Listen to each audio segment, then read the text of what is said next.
இருப்பதா? உடனே தொடங்க.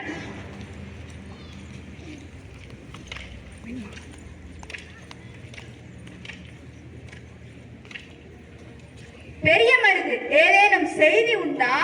நம் அரசரை கோழைத்தனமாக மறைந்திருந்து கொன்ற பாஞ்சோரும் ஜோசப் மித்தும் நாட்டுக்கு திமிராக விளம்புகிறார்கள். மக்களுக்கு தொல்லைகளை கொடுக்கின்றனர்.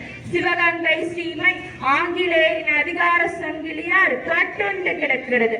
மக்களின் கோபம் நீர் பூத்த நெருப்பாக உள்ளது. தாய் பசுவை பிரிந்த கன்று போல் தங்கள் பிரிவால் மக்கள் தவிக்கிறார்கள். சிவகங்கை சீமையின் எதிர்காலம் உங்கள் கையில் தான் இருக்கிறது.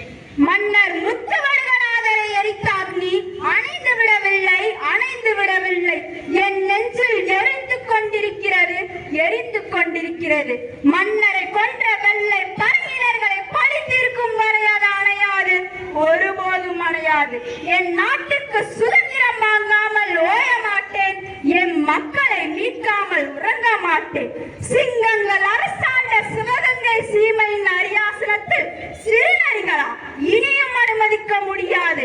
ஏழர் இனம் போல பூமி முகம் பார்த்த கோழைகள் இல்லனா வீட்டிற்கும் கண்ணோக்கி மேலீட்டி வந்தாலும் இமைக்காது எதிர்நோக்கும் வீரர்கள்.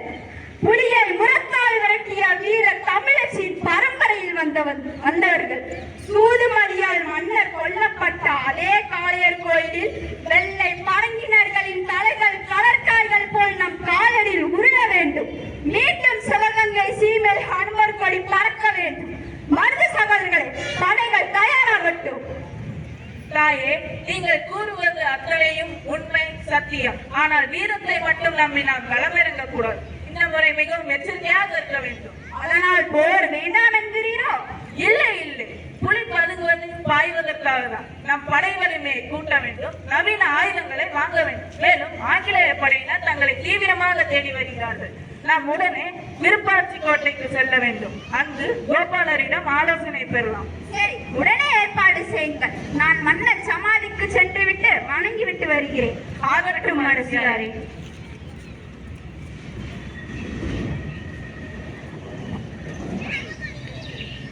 இந்த ஆண்டு எங்கதான் போயிருக்கோனே தெரியலையே. எவ்வளவு நேரம் தேடுறது, எங்கேயும் காணமே. எங்க போயிருக்கோம், எங்கதான் போச்சோ தெரியலையே. எங்க போயிருக்கோம்? குடிக்க கொஞ்சம் தண்ணீர் தருவாயா? அரசியாரே, அம்மா நீங்களா? இந்தாங்கள். எங்கள் அரசி, உனக்கு எப்படி தெரியும்? தெரியும் தெரியும். உங்களுக்கு தெரிந்த 3 எழுத்து வீரம், உங்களுக்கு தெரியாத 3 எழுத்து பயம் என்பதும் எனக்கு தெரியும். நன்றாக பேசுகிறாய் மகளே. நாட்டின் நிலைமை எப்படி உள்ளது? மக்கள் என்ன பேசிக் கொள்கிறார்கள்? நாட்டில் பஞ்சமும் பட்டினியும் தலைவிரித்து ஆடுகிறது. உங்கள் குல வன்மையையும் வீரத்தையும் செல்வ வளத்தையும் போற்றி பாடிய புலவர்கள் தற்போது அரை வயிற்று கஞ்சிக்கும் வழியின்றி தவிக்கின்றனர். எல்லாவற்றிற்கும் முடிவு கட்டுகிறேன். இந்த பகுதியில் ஆங்கிலேயர்கள் என்னை தீவிரமாக தேடி வருகிறார்கள். இங்கும் வரலாம், உன்னிடமும் விசாரிக்கலாம். எச்சரிக்கையாக இரு. மீண்டும் சுதந்திர தேசத்தில் சந்திப்போம். என் உயிரே போனாலும் சொல்ல மாட்டேன், என் உயிரே போனாலும் சொல்ல மாட்டேன். மகிழ்ச்சி பெண்ணே.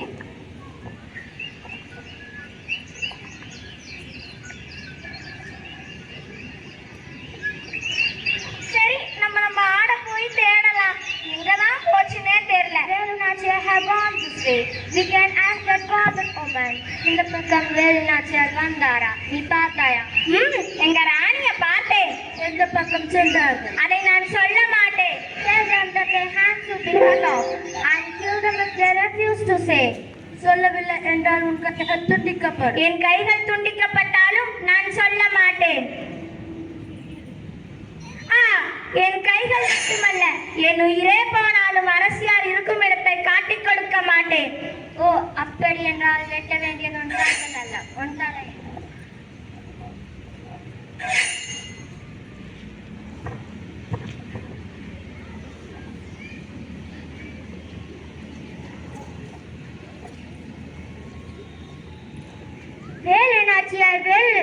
இப்போது வேலு நாச்சியார் பாளையக்காரர்களின் ஒருவரான கோபாலரை சந்திக்க செல்கிறார்.